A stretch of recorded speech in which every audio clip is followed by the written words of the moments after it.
Hola, encantada de estar con ustedes. Les saluda Hatsuko Nakamura transmitiendo para la licenciatura en Pedagogía modalidad a distancia. En esta ocasión para Psicología Evolutiva, Psicología de la Educación. Y vamos a ver la unidad 5 del Gran Vygotsky. Hablemos de Vygotsky.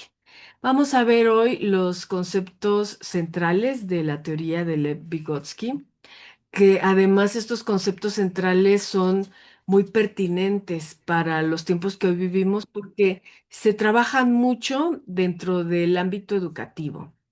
Y sí es importante que dentro de la pedagogía nosotros conozcamos como esta semana ustedes entregaron toda la parte de antecedentes, tener todos los antecedentes de Vygotsky para después entrar a los conceptos centrales. Y para eso te voy a pedir, ya dime así súper breve, dentro de los antecedentes, ¿qué es lo que a ti te causó más impacto de que conociste la historia de Vygotsky?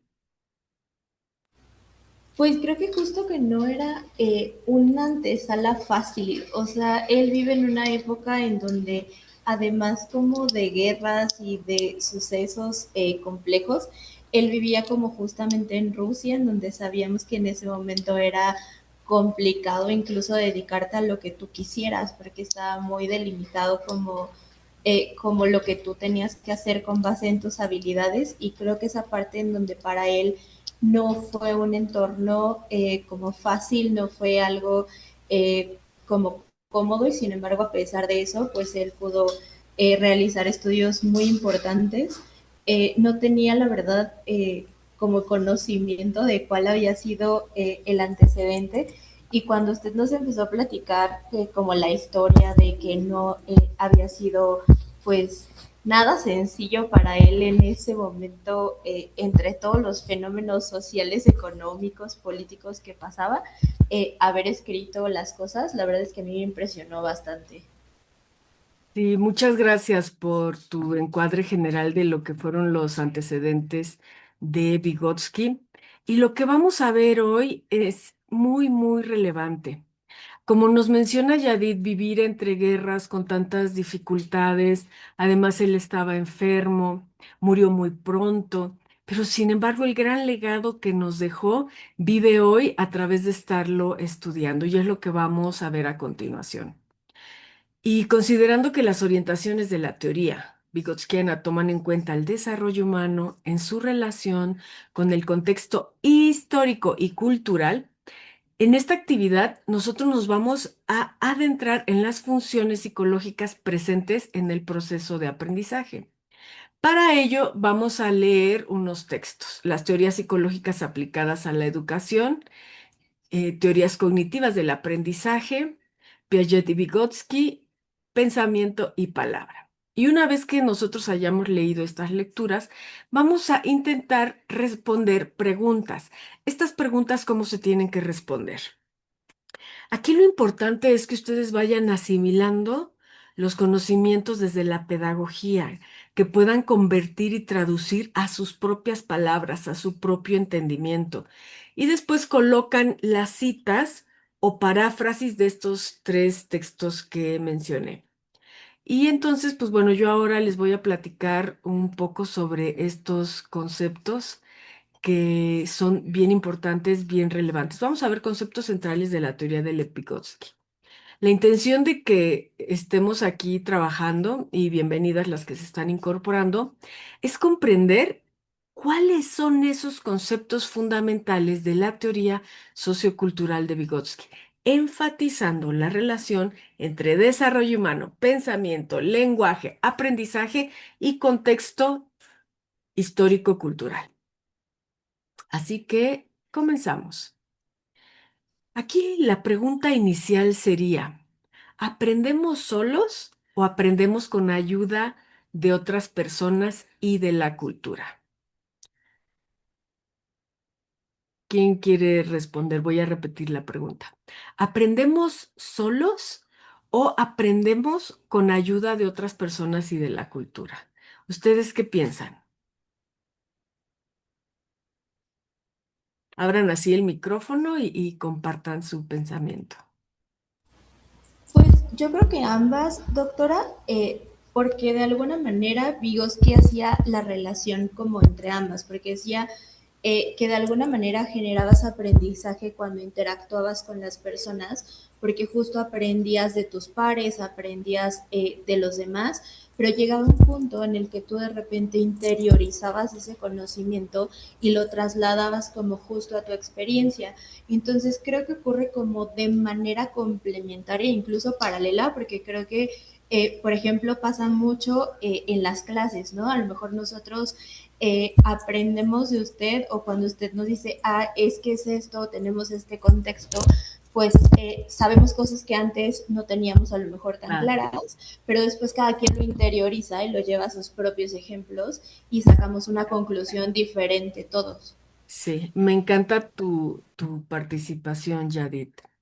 Sí, él desarrolló la teoría sociocultural del aprendizaje y a diferencia de otras teorías centradas únicamente en lo biológico o lo individual, Vygotsky se expande y sostiene lo siguiente. Primero, que el desarrollo humano ocurre en la interacción con otras personas. Segundo, que la cultura va transformando la manera de pensar. Tercero, que el lenguaje es la herramienta principal del pensamiento y que el aprendizaje antecede y promueve el desarrollo. Entonces son elementos centrales de él que están presentes a lo largo de toda la teoría y mientras ustedes vayan leyendo, van a ir dándose cuenta que él sí o sí nunca pierde la mirada de la interacción en el entorno en el que nosotros crecemos. Y él lo dice de manera muy precisa. La cultura transforma la manera de pensar. Y evidentemente que dentro de la cultura hay interacciones, hay experiencias, hay vivencias que asimilamos y entonces es así como va creciendo nuestro propio aprendizaje. Pero él dice algo bien importante.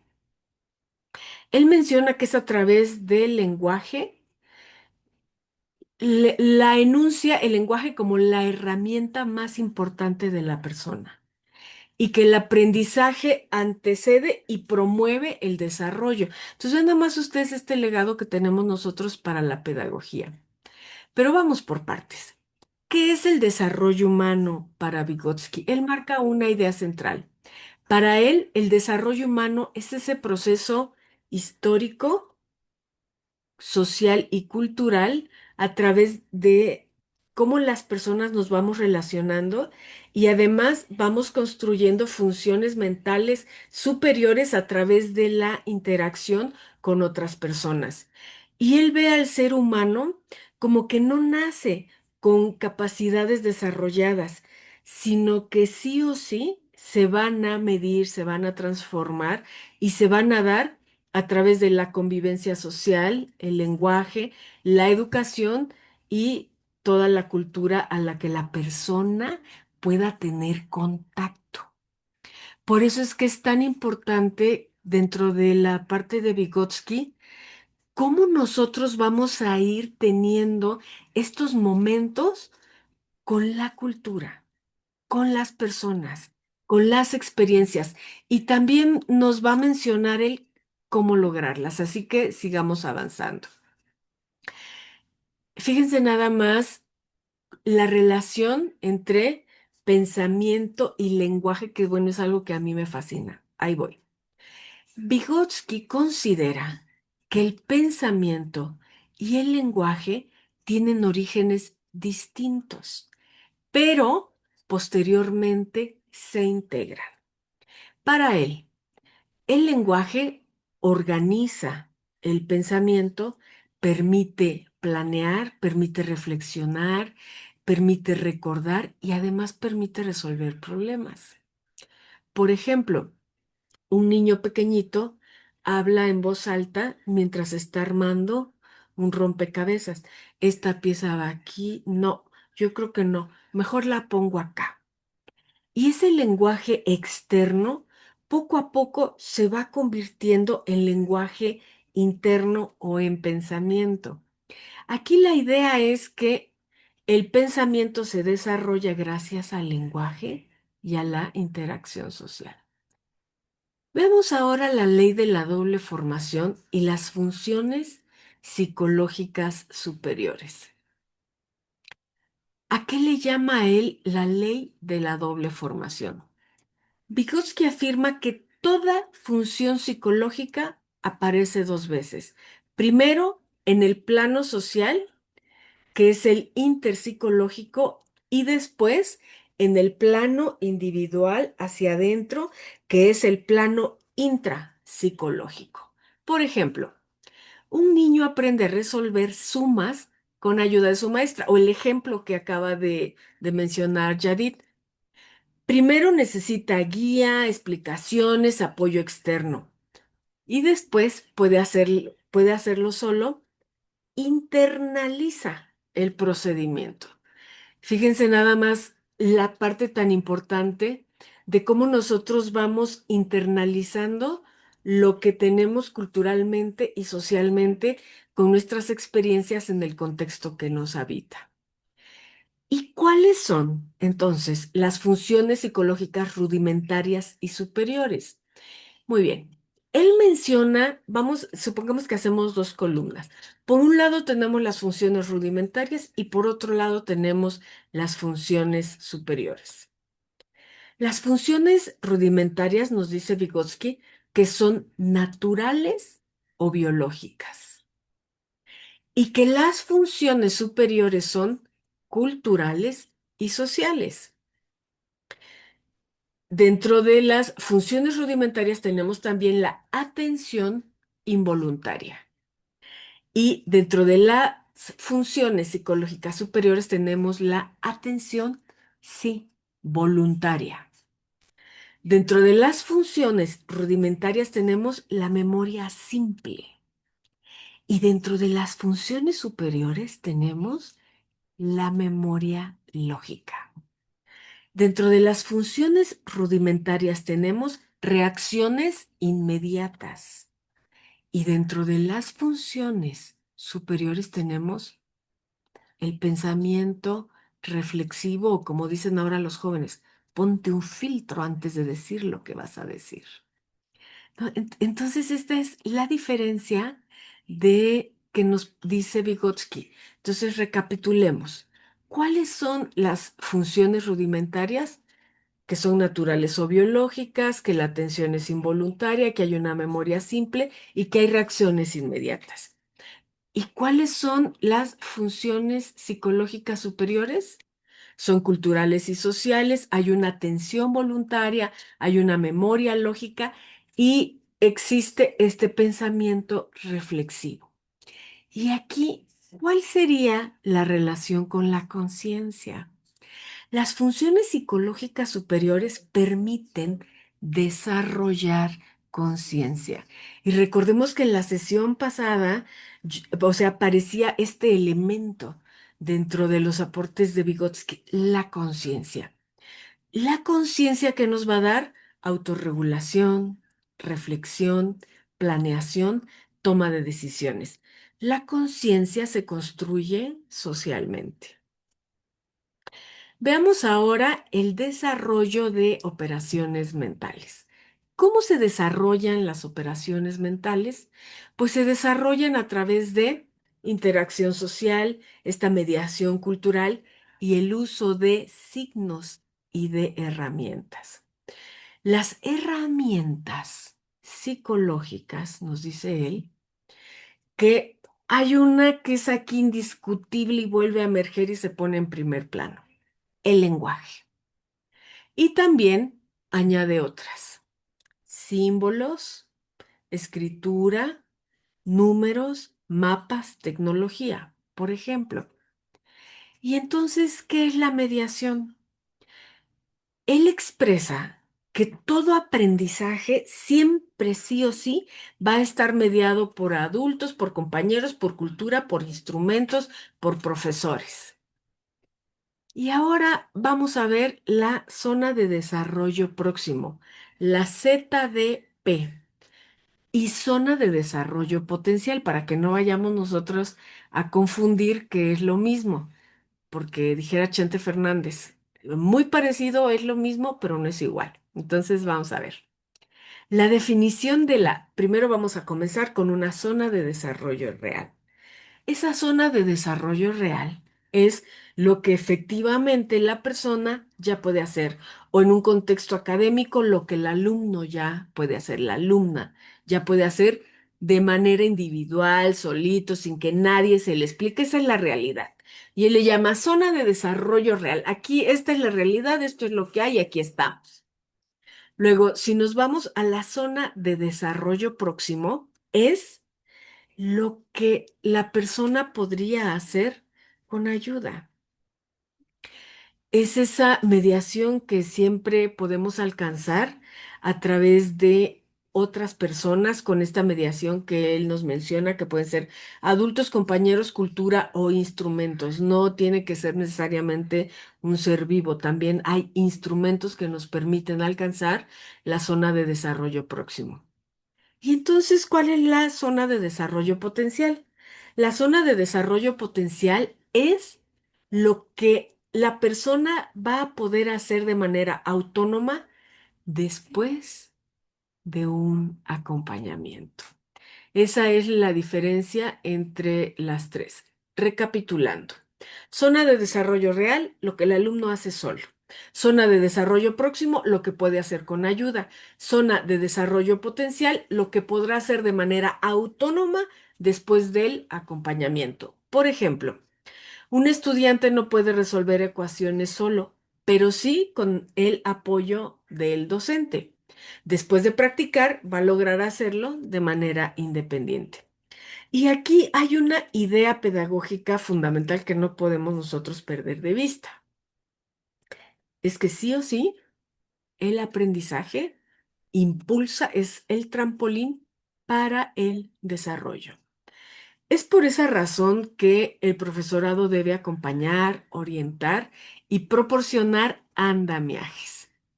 Ahora también les quiero mencionar diferencias entre Vygotsky y Leontiev. Recordemos que tanto Luria como Leontiev continuaron con todo el trabajo de Vygotsky a la temprana muerte de Vygotsky. Vamos a ver esto. Vygotsky se centra en mediación y lenguaje, y Leontiev se centra en la teoría de la actividad. Vygotsky se centra en analizar funciones psicológicas y Leontiev analiza actividades humanas. Vygotsky ve la importancia del contexto social y Leontiev ve la importancia de objetivos y de acciones. Vygotsky ve el lenguaje como mediador principal y Leontiev ve la actividad como unidad de análisis. Y dentro de todo esto que les estoy platicando de la teoría sociocultural de Vygotsky, entonces, ¿cuál es el rol del estudiantado o el concepto de alumno? Bueno, pues en este paradigma, el alumno, la alumna, el estudiante es sí o sí activo y construye de manera personal sus conocimientos, aprende de manera social, porque sí o sí tiene que participar con otros. De ninguna manera es un receptor pasivo, ni tampoco el aprendizaje puede darse de manera individual o aislada. Por esa razón, si comenzamos a ver estrategias didácticas, o acciones para aprender o cómo sucede el método de enseñanza-aprendizaje, es que tendríamos que diseñar estrategias didácticas que permitan que favorezcan, que generen el aprendizaje socializado. Y aquí entonces, ¿cuál es la concepción del proceso de enseñanza y aprendizaje? Pues muy bien, nos dice Vygotsky, el aprendizaje ocurre en interacción, depende del contexto cultural y requiere mediación. Tres elementos súper centrales. Y la enseñanza, que es ya lo que haría el docente frente a grupo, guía el desarrollo, crea oportunidades y favorece la colaboración. Es por esa razón que para el siguiente semestre que ustedes van a tener, van a entrar a una asignatura bien importante que se llama Didáctica General 1 y 2. Y en concreto, en Didáctica General 2 van a tener un apartado que va a estar dedicada especialmente a estrategias didácticas generales y estrategias didácticas específicas. Y por esa razón es que en este semestre es tan importante que estamos viendo toda la psicología de la educación para que nosotros vayamos adquiriendo todos los elementos necesarios y las bases para que semestre a semestre vayamos comprendiendo más y profundizando más.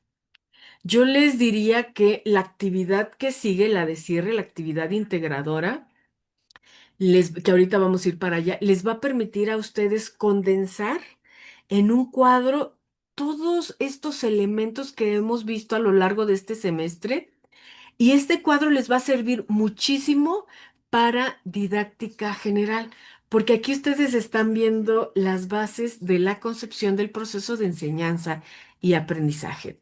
Recapitulando y en concreto, hablando de Vygotsky, la concepción del proceso de enseñanza y aprendizaje nos dice él que el aprendizaje ocurre en interacción, depende del contexto cultural y requiere mediación, y que la enseñanza guía el desarrollo, crea oportunidades y favorece la colaboración. Y entonces aquí, a ver, veamos cuál es la concepción y la función del profesorado. Muy bien, pues se trata de mediador, guía, facilitador y organizador de experiencias de aprendizaje. Y su función central es apoyar, orientar, construir andamiajes y promover interacción.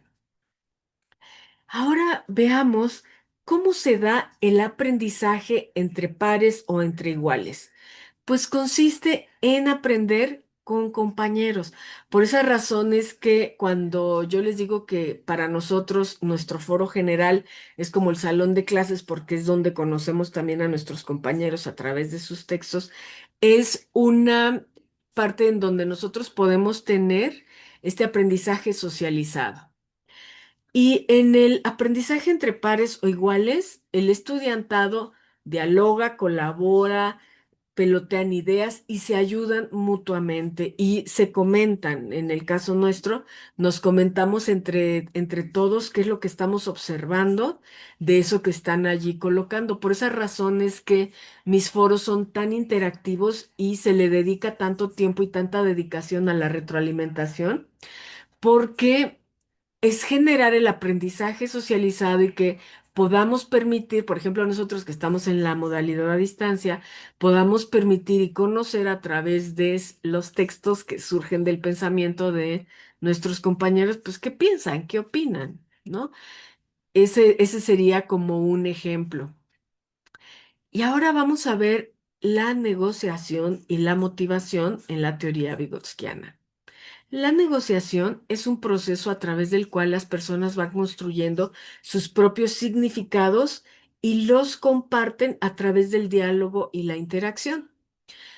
Yo le llamaría pelotear ideas en conjunto, también le diría construir acuerdos cuando estamos en la parte de algún juego o con las parejas, porque él sí o sí ve cómo también cómo el desarrollo ocurre a través del lenguaje y la interacción con otros en distintos ámbitos, no nada más el ámbito escolar. Y él cuando habla de motivación nos dice que la motivación, fíjense, ¿cómo ve la motivación?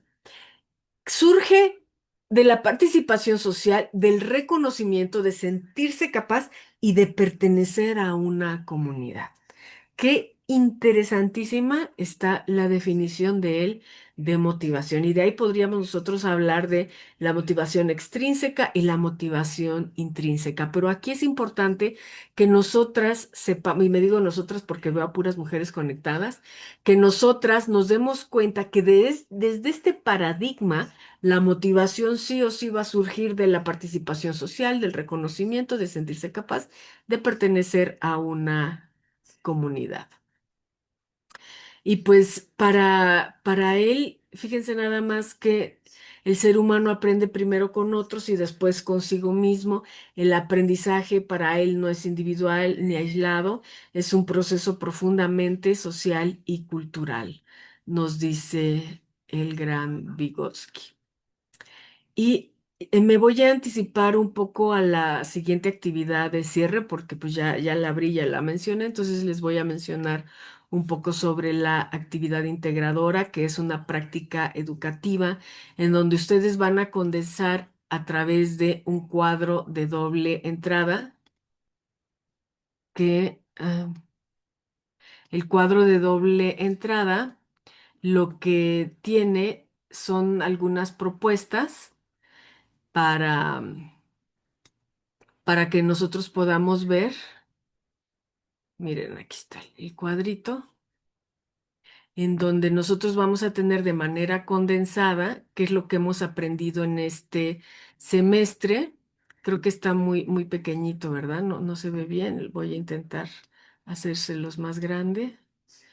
Entonces tendríamos aquí eh, el conductismo, el cognoscitivismo y la teoría vygotskiana, que son los tres paradigmas de aprendizaje que hemos aprendido, y de manera breve vamos a colocar antecedentes, conceptos fundamentales, representantes, práctica educativa, el rol del estudiante, el rol del profesor. Vamos a platicar sobre enseñanza-aprendizaje. Esto es lo que nosotros vamos a ver en la actividad integradora. Y a este respecto, pues les enuncio que el objetivo de esta actividad de cierre es identificar y comparar los principales elementos de los tres paradigmas: conductismo, cognitivismo, teoría vygotskiana, aplicados sí o sí al ámbito educativo, aunque yo sé que me podrán dar muchos ejemplos, pero los lentes con los que estamos trabajando ahora son en el ámbito educativo. Y decirles que nosotros trabajamos este cuadro de una manera muy importante. Lo que vamos a hacer es analizar distintas teorías del aprendizaje y del desarrollo humano, aterrizadas de manera muy esquemática. Y esta actividad integradora es para identificar también cuáles son esos elementos tan importantes que hacen la diferencia entre uno y otro. Les voy a dar algunos ejemplos que yo considero que podrían funcionar. Por ejemplo, en el primer cuadro donde trabajamos conductismo, cognoscitivismo y teoría vygotskiana y ponemos los antecedentes, pues sabemos que dentro de los antecedentes el conductismo ese es el que impera a inicios del siglo XX como reacción al estudio subjetivo de la mente y se centra en la conducta observable. Y luego tenemos el cognoscitivismo. ¿Cómo surge? Como crítica a la conducta observable del conductismo y se interesa en los procesos mentales internos en lo que no se ve. La teoría de Vygotsky surge en la Unión Soviética, ya Yadid nos hizo favor de darnos antecedentes, pequeños antecedentes, y en el chat de la semana pasada tenemos una maravilla así súper sensacional de los antecedentes de esta teoría, pero así como muy cortito les diría. Surge en la Unión Soviética con énfasis en el contexto histórico, cultural y social. Si nos vamos a la segunda parte de conceptos fundamentales, pues bueno, estaríamos viendo que en conductismo es estímulo, respuesta, condicionamiento, reforzamiento y aprendizaje observable. Conceptos fundamentales del cognitivismo: procesamiento de información, memoria, pensamiento, estructuras cognitivas, y también está el aprendizaje significativo. Y del paradigma que estamos viendo hoy, que les acabo de comentar, está mediación, lenguaje, interacción social, funciones psicológicas superiores y la zona de desarrollo próximo. Dentro de los representantes tenemos en el conductismo Watson, Palop, Skinner. Dentro del cognitivismo tenemos Piaget, Brunner, Ausubel. Y dentro de nuestra teoría que estamos viendo hoy, evidentemente Vygotsky, Luria y Leontiev. Y respecto a la práctica educativa en el conductismo tenemos repetición, reforzamiento, objetivos conductuales y una evaluación sí o sí observable. En el cognitivismo, dentro de la práctica educativa, tenemos desarrollo de habilidades cognitivas, resolución de problemas y construcción del conocimiento.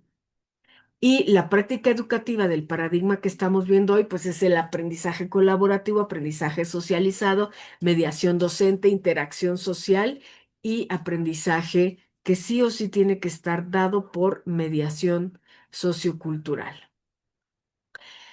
Y fíjense nada más, o sea, recapitulemos un poco. El conductismo, el aprendizaje se observa mediante cambios de conducta y el profesor controla, estimula y refuerza. En el cognoscitivismo, el aprendizaje ocurre dentro de la mente. Importan memoria, razonamiento y comprensión, pero no esta memoria desde el conductismo, sino desde cómo nosotros vamos asimilando los conocimientos. Dentro de la teoría de Vygotsky, el aprendizaje depende de la cultura y de la interacción social y el lenguaje siempre va a aparecer como un papel central.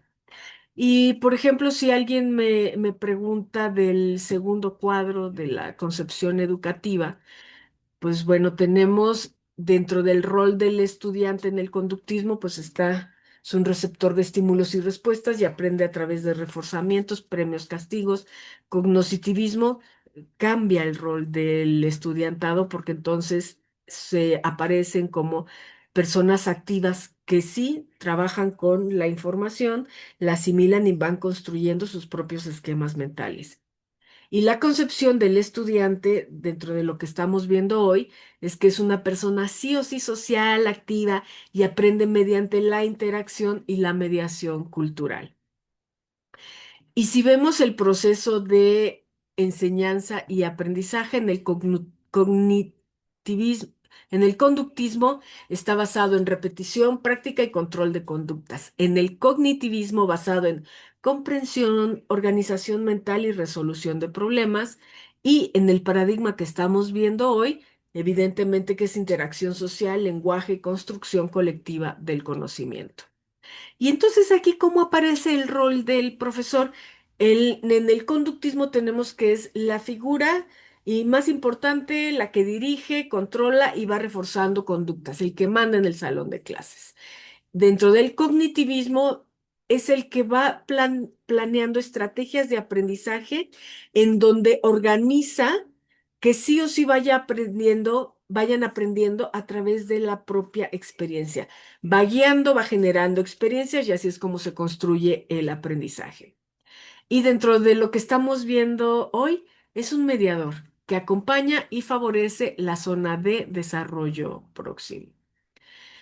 Muy bien, y para cerrar el video me voy a quedar aquí con las personas que están conectadas, pero yo me gustaría preguntarle a las personas que están conectadas, es una pregunta reflexiva.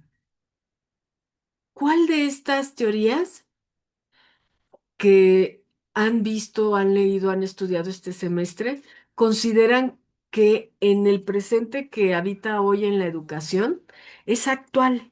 ¿Y por qué? Voy a repetir la pregunta. ¿Cuál de estas teorías de aprendizaje consideran más presentes en la educación actual y por qué?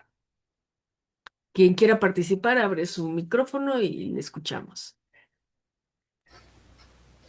Para mí, yo creo que la teoría vigotskiana, profesora, Ajá. y yo lo vinculaba con muchos aspectos porque en primer lugar hablaba justo del andamiaje y la mayoría de las veces cuando damos una clase, pues lo que hacemos es justo andamiar o agarrar los conocimientos que tiene el estudiante de un tema para poderlos llevar a lo que nosotros queremos como que el estudiante aprenda. Creo que también estamos de repente ocupando como varias cosas de la parte del entorno social. Justamente en la parte de evaluación, por ejemplo, ocupamos cosas como la evaluación entre pares, como que ubicamos también cosas que tienen que ver con el trabajo en equipo. También vi que, bueno, para mí como hay veces que estamos hablando ya cada vez más en la parte de la motivación al estudiante o de hacer que los contenidos motiven al estudiante a participar y al menos, por ejemplo, en donde yo trabajo, algo que sí promovemos mucho es como la parte de las metodologías activas, como que el estudiante ya no sea el clásico alumno que solo llega y escucha, sino que el profesor sí favorezca que los estudiantes no solamente aprendan en el salón de clases, sino que ellos sean constructores de su propio aprendizaje. Entonces, creo que tiene mucho, como muchas cosas que a lo largo de lo que yo estuve leyendo, la verdad es que ya acabé la unidad y ya subí la unidad. Guau. eh, y cuando estuve justo haciendo el último cuadro, me, o sea, como que me clavé mucho, lo, creo que me salieron un poquito de hojas, perdón, Sí.